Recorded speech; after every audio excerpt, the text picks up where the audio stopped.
From Chicago's CAN TV, a look at the week's events is reported in the newspapers, in the blogs and online, and on radio and TV.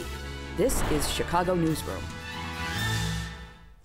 Well, hi there. Welcome to a special edition of Chicago Newsroom. Today, we're going to take a look at an agency that's been serving Chicago for exactly 100 years, helping to fund some of the most important public and social service organizations in our city. In fact, in the past century, the Chicago Community Trust has awarded almost $2.5 billion in grants to various nonprofits. So to celebrate this first century, the Trust has been bringing thousands of Chicagoans together for conversations about the future of our region, coming up with ideas for how to make things better around here, better than they are now. And this year, starting right about now, the Trust is pulling together people again, this time to make commitments of time and energy and resources to take things up yet another level. And on this edition, we've got the Trust's Daniel Ash joining us. Daniel, good to have you here at the table. Thank you. Glad to be here. And we asked you to come here today because we want to talk about all of these things and bigger picture things too. First of all, I guess we need the elevator pitch, the 30 or 40 second thing about what is the Chicago Community Trust? 100 years worth of it. The elevator pitch. The Chicago Community Trust is the region's community foundation. And what that means is that we are a place-based foundation, which means that our focus is the region. Whereas private philanthropy, take say a Ford Foundation, they fund anything around the world. We think about Chicago and metropolitan Chicago. Hence the Chicago Community Trust. Exactly. Yeah. What makes us unique is that we serve both donors and nonprofits. So we're the place where the donor community, folks who want to focus their philanthropy on Chicago, could put their money, have that money, stewarded very well. And we introduce in the causes that are important to Chicago. Mm-hmm. And so it's the intersection between, again, donors and need. And we've been doing that for 100 years. A quick sort of factoid about our history, we were founded by Albert Harris, the founder of Harris Bank. Oh, okay. He and his brother founded the trust because in 1915, Chicago was the fastest growing city in the world. Mm-hmm. And he knew that civic leaders, the sort of leaders of industry, needed to work collectively to actually benefit Chicago. And so he convinced other philanthropists to pool the resources together and create the trust. And it's been around, again, for 100 years. Well, it's interesting because I think you, last year, how much did you allocate? It was like 100 million or 100? We're about $150 million flows okay. through the trust. 40 million of that comes through our what we call our competitive grant making program. And again, that program is very focused on Chicago need. The other 110 million or so are donor advised funds, people who put their money in the trust. Mm-hmm. They direct their philanthropy and we help manage that. Well, I was just wondering because if you look, if it's $100 million a year and you go over 100 years, it's way more than a couple of $1 billion. So obviously the ramp is going up, I assume, right? Yeah, you're doing way better today than... Indeed. The first half of the trust history, it wasn't really about money and wealth. We didn't start to grow dramatically until let's say the last 50 years. Mm-hmm. But it was about using philanthropy in very strategic ways. Yeah.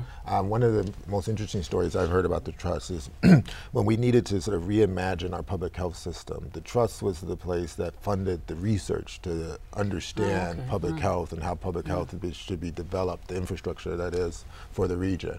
That's going back 80 years. Yeah. So it wasn't about largesse of the foundation, it was about using the money in a way that would benefit the public, create more public good. And we still hold on to that ambition today, is that everything that we do at the trust should be applied toward our mission, which is to measurably improve quality of life for all Chicagoans. Yeah.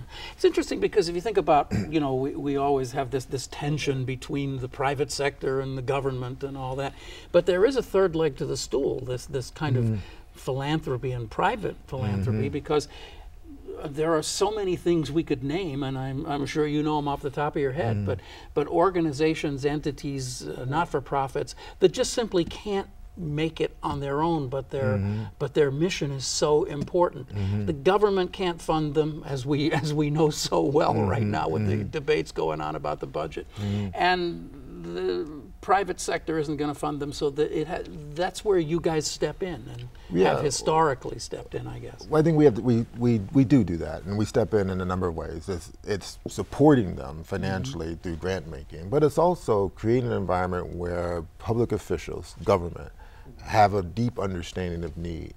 If we see something in our work that is impacting the public, that information should be shared and will be shared sort of with public officials so that the state is being more responsive to community. One thing we like to say is that our job is much more than grant making. Our job is to convene, connect, and catalyze. Like, we want to bring those sectors together for the benefit of the community. Easier said than done, but when you have resources, and we do have resources thanks to our donors, you can pull people to the table. And that's what you've been doing, I guess. I mean, that's kind of part of the reason that we've asked you here today, is to talk about this On the Table program. Last year, you got, I mean, literally thousands of people to sit down and talk about the region and what they think needs to be done and how things could be done better. Give us a little bit of history on that. What happened?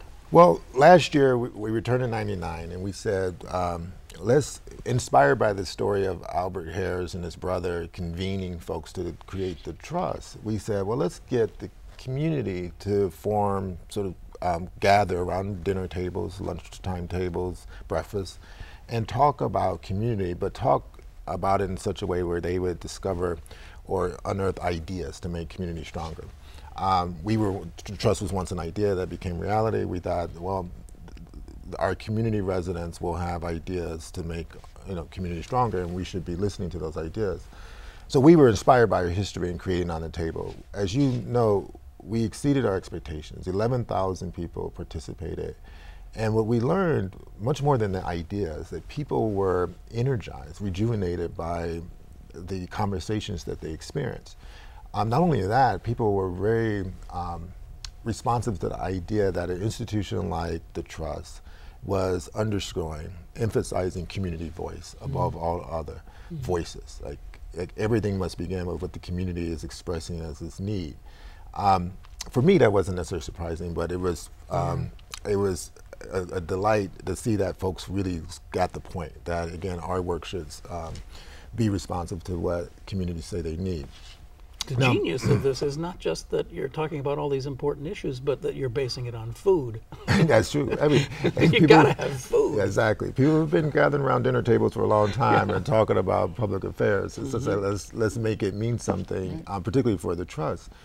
So we had so much success, we decided to not abandon the idea. So look, this is something that's special, and it actually fits so nicely with where we want the Trust to be for its next century. Like, we want the Trust, again, to reaffirm its connection to community. So our board, our executive committee said, look, let's do this annually. Let's make it part of our business to listen to community. Again, not a brilliant idea, but it's an important one, because that's the only way we achieve our mission. It kind of takes you back to the founding fathers. Exactly. So as we approached our centennial year, we wanted to inspire, and we set this as our goal, we wanted to inspire philanthropy. We wanted our region to be the most philanthropic region in the nation. And we know that's an audacious goal. And some people would say, well, who cares about how you compare against New York or LA or San Francisco?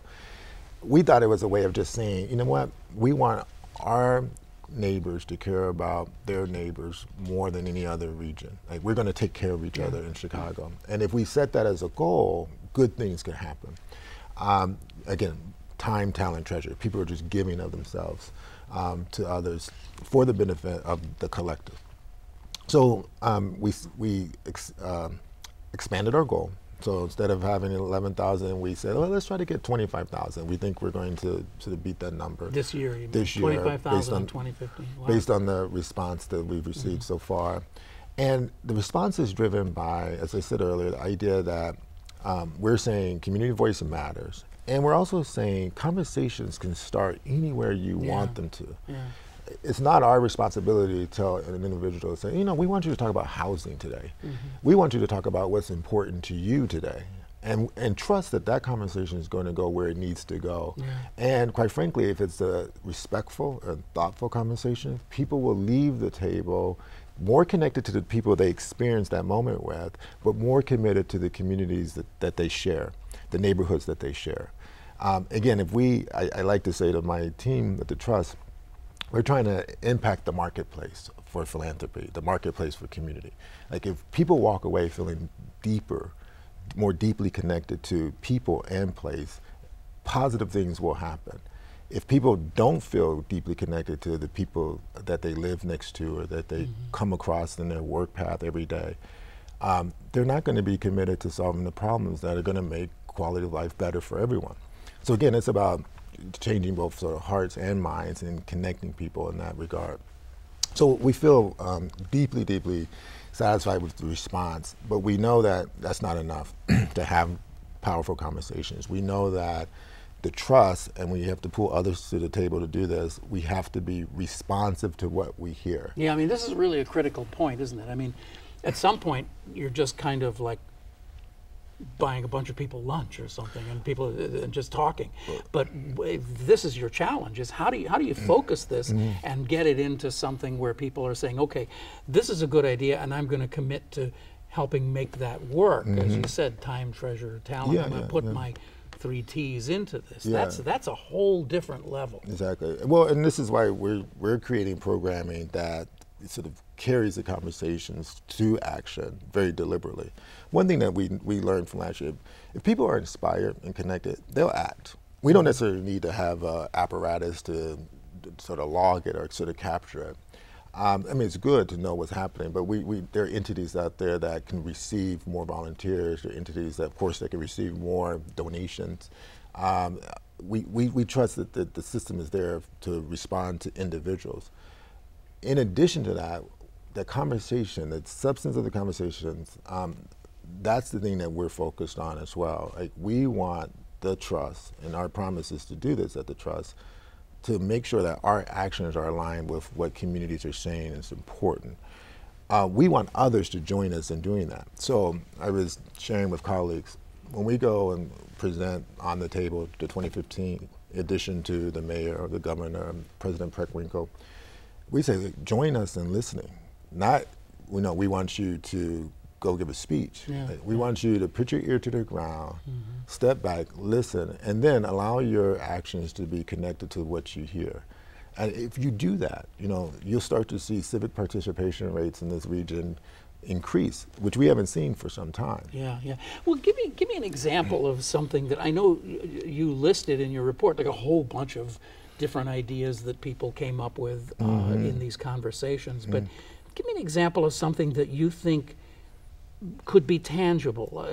How could an individual or a group of individuals do something that would actually really tangibly make a difference? Yeah. Well, let me answer it 2 ways. I reflect a bit on last year and give you an idea about what could happen with the possibilities for this year. Last year, we were very intentional in saying we want to hear your ideas. And we heard thousands of ideas. 6 of those ideas, we decided to work with community members who generated the ideas, connect them to one another. In some cases, the same idea came up in multiple conversations. So we had to get people from Rogers Park and from the south suburbs and say, you guys had the same idea. You want to work on it? They actually did. One example it gives, this idea of having sister neighborhoods. And a quick explanation on that is we kept hearing over and over again is that people who live in this region need to become more deeply connected to other parts of the region. There was sort of like this provincialism that sort of hurts us in solving problems or creating unity sort of at the street level. Simply put, like folks who live in Beverly are not connected to folks who live in Rogers Park, or for that matter, Roseland, right, which is just a couple miles to the east. Residents said that we have to find ways to connect communities so that their efforts to improve community are more aligned. So we had these residents come together, and they actually developed that idea more fully and saying, well, how do we actually create deeper connections? They're now sort of prototyping those ideas and testing them. And it's very simple, like how do we create shared space where residents can convene, connect, discuss, act together, and kind of frankly have a deeper understanding of their shared interests. This year, as we approach on the table, we're hoping that a group of 10 individuals having dinner, discussing community issues, may decide to, as a group, volunteer to make something happen in their community. It could be as simple as improving a neighborhood park. It could be something as complex as like, okay, we need to get speed bumps, in the alley, and we've all been struggling with this. Or it could be something larger, on a policy scale. But ideally, people are walking away with those type of collective sort of agreements, and that's on top of an individual saying, I'm going to do more. Okay, well, these gatherings are going to start very soon, like in early May. May right? 12th, May 12th is the day of our anniversary. We actually officially turn 100. We're asking people to visit the website onthetable.com, to register their event, which is important because we want everyone who participates, hosts and guests, to complete a survey, which we'll deploy the day after, May 13th. And we're also asking folks to share elements of their conversation, themes of their conversation through social media. Again, our objective is to analyze everything that we hear and use that to inform our work and share what we learn with others so that their work can be aligned with community voice as well. I can't let you go without asking you this. As we're recording this conversation today, Baltimore has just begun to calm down. There have been nights and nights of rioting. And of course, we've seen Ferguson and other big cities with lots and lots of racial issues, but it's more than racial. It's economic. It's disparity in everything you can think of, investment in communities and so forth. Where does something like the Chicago Community Trust fit in Chicago in that realm? How can you be helpful in trying to diffuse and maybe even resolve some of those massive societal disparities that we're dealing with? Well, I'm going to answer that in two ways. One, just thinking trust broadly. The Chicago Community Trust and any community foundation should be an institution that addresses the most challenging concerns that a community faces. We like to use this phrase, but for the trust. If we can say that no one else would do this but for the trust, then we should be doing it. Because we have the privilege, and this is truly a privilege, to embrace an issue and stay with it. We're not affected directly by politics. We don't have an election ahead of us. We don't have an election behind us. And we know that there's the challenges that prevent or harm community health have been with us for some time. Housing, race relations, our school system, how we finance our school system, and so on. We have to stay super focused if we're doing our mission on those issues. And our CEO, Terry Mazzani, has been very, very consistent in preaching that. This event on the table is part of our commitment to making Chicago a better Chicago, but also creating what I would call a resilience that all cities need. In the wake of the Rodney King incident in the 90s, Clarence Wood, who at the time was Commissioner on Human Relations in the Daley administration, he created Chicago Dinners. I remember that. Which actually, in part, inspired On the Table, in addition to the hair story. And his premise at the time was Chicago needs to have the type of deep, long-lasting sort of relationships in place so that it could withstand sort of a explosive moment. Particularly given everything that was happening in the country then and what we saw in LA with that specific incident. One way to create that resilience is to sort of deepen relationships at the neighborhood level, sort of at the civic level. When I mean civic level, I mean like at the broad leadership level. Like people need to know one another and know sort of their viewpoints and their perspectives. we feel that On the Table, at its base, creates relationships and is a platform to sort of deepen relationships over time. So if you keep coming back to the table where you share a meal and you discuss, not in the sort of the heat of a volatile moment, but sort of at your sort of leisure, if you will, those relationships become grounded, so that when you do have a moment like they're experiencing in Baltimore, you can get people to the table more quickly. There's a higher level of understanding and trust, sort of de facto, when the people come to the table. And again, in a moment it's very explosive, and again, it's hard when you're there on the front line. I can tell you it's pretty intense.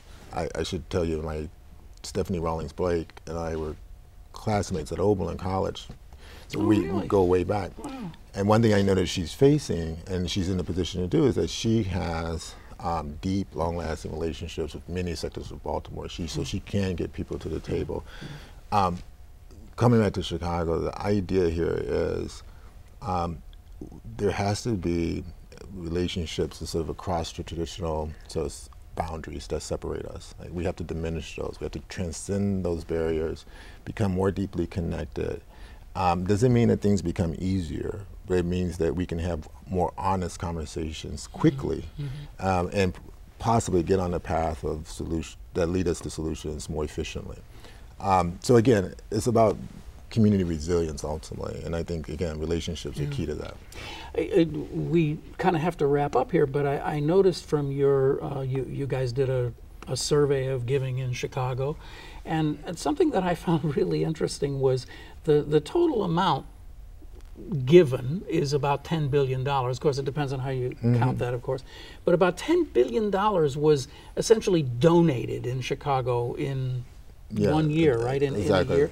And 2013. Of that, $7 billion of that, 70% of it came from individuals.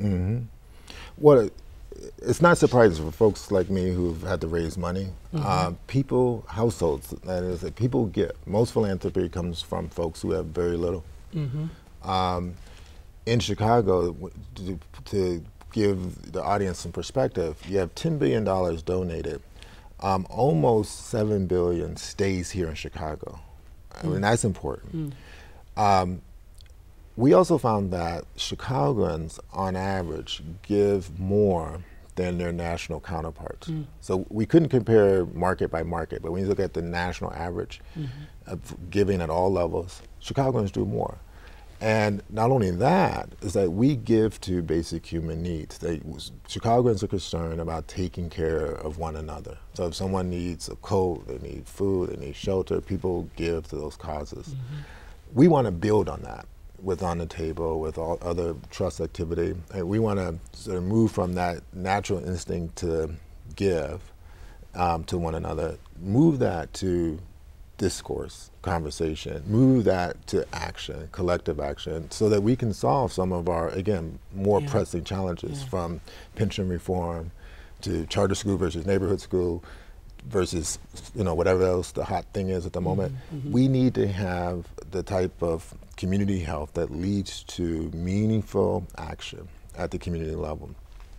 Again, the data around giving in Chicago, demonstrated that there is a natural instinct for us to take care of one another. We don't have to motivate people to care.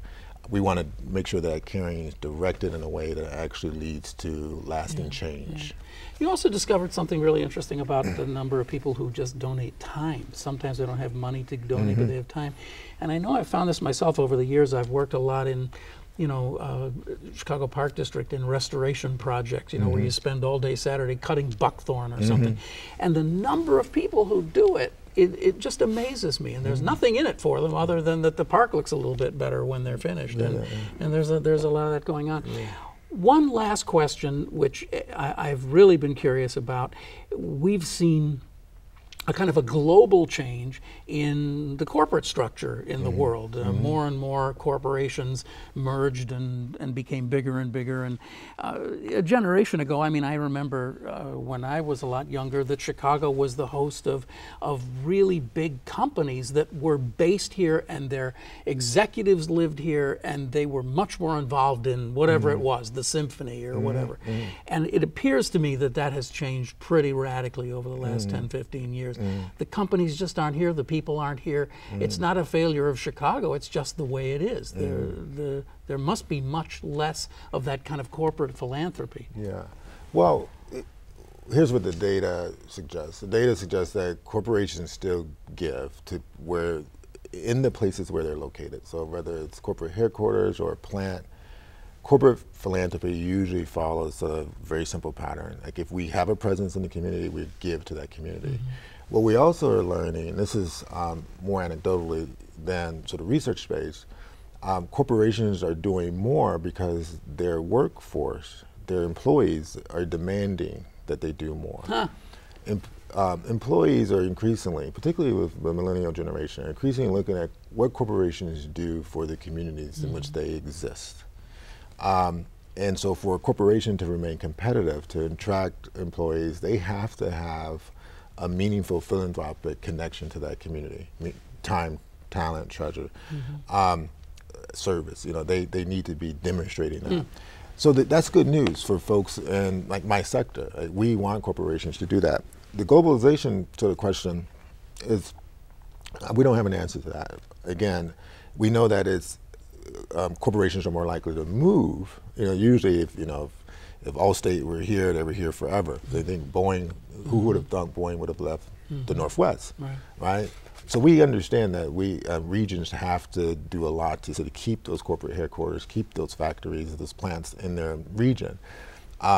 But again, if we can do that, the data that we do have access to will suggest that if we keep them here, their philanthropy will stay here as well. Well, that's about it. I think we've used up a lot of time here, but there's so much to talk about, and I just want to thank you for dropping by and talking to us about On the Table, which is getting started very, very soon. And if you are interested, you should contact the Chicago Community Trust and become a part of this, because we need more people to sit and talk and act to make our city a better place without just complaining that the government isn't doing it, because we need to do some of it ourselves. Thank you, Daniel Ash. Thank you for being with us. Daniel Ash from the Chicago Community Trust. You've been watching a kind of a special edition of Chicago Newsroom, a community service of CAN TV. You can see us here all the time, and you can join us another time for another program right here on CAN TV. And don't forget to join in on the Table. I'm Ken Davis. Thanks. See you next time.